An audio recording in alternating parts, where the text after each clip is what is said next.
Following World War II, a population boom and a drought increased concerns that just one pipeline for imported water was not enough to sustain the vibrant region that San Diego County had become. A vigorous lobbying effort by San Diego leaders convinced the Navy to build a second pipeline, and the Water Authority built 3 additional pipelines, each bigger than the last, over the next 2 decades. In just 35 years from its formation, the Water Authority came to supply 99% of the region's water. It also grew from 9 member agencies to 24 and constructed a distribution system capable of conveying 1 million acre-feet per year, 15 times the capacity of the first pipeline.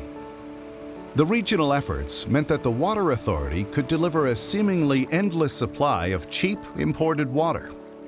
The county's population and economy continued to swell through the 1970s and 80s, and so did the region's water use.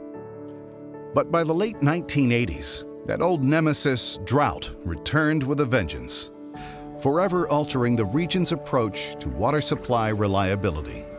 At the time, 95% of San Diego County's water supply came from a single supplier, the Los Angeles-based Metropolitan Water District of Southern California. In 1991, after 5 years of drought, MWD slashed water deliveries to the San Diego region by 31% and threatened to cut even more. This had an immediate and chilling effect on the local economy, making it clear that the San Diego region could no longer depend so heavily on any single supplier of water. At the final meeting, when the drought ordinance was adopted, the lines of angry citizens were down the street. The room was full. There were people with placards and signs outside. The TV cameras were all here. And it was very difficult to listen to some of the stories of people that would get up to the microphone. Their businesses were in difficulty. Some of their businesses were frankly going to close because of it. The drought ended, but the Water Authority didn't forget the community's clarion call to never again leave the region so vulnerable to water shortages. The agency embarked on an ambitious multi-decade strategy by diversifying its water supplies and constructing new facilities to store and move water around the county.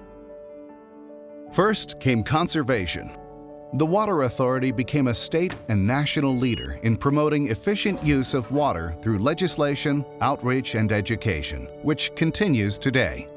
These efforts have driven down per capita water use 39%.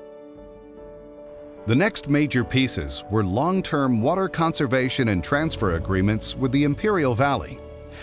In 2003, the Water Authority agreed to help pay for conservation upgrades on farms and lining large sections of major irrigation canals in exchange for the conserved water.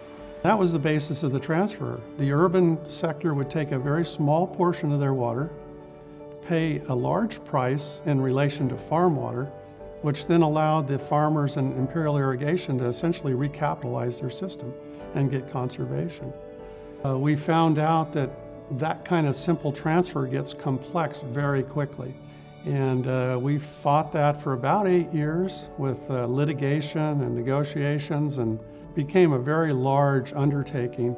And here we are today with a fairly significant portion of San Diego's water supply coming to us from that ag to urban transfer. Most recently, the Water Authority forged a public-private partnership to build the nation's largest, most energy-efficient, and environmentally sensitive seawater desalination plant. The Claude Bud Lewis Carlsbad Desalination Plant opened in December 2015. It was an historic moment. San Diego now receives approximately 50 million gallons a day of drinking water from the Pacific Ocean. Looking ahead, the Water Authority and its member agencies are promoting the development of advanced treated wastewater to further reduce reliance on imported water supplies.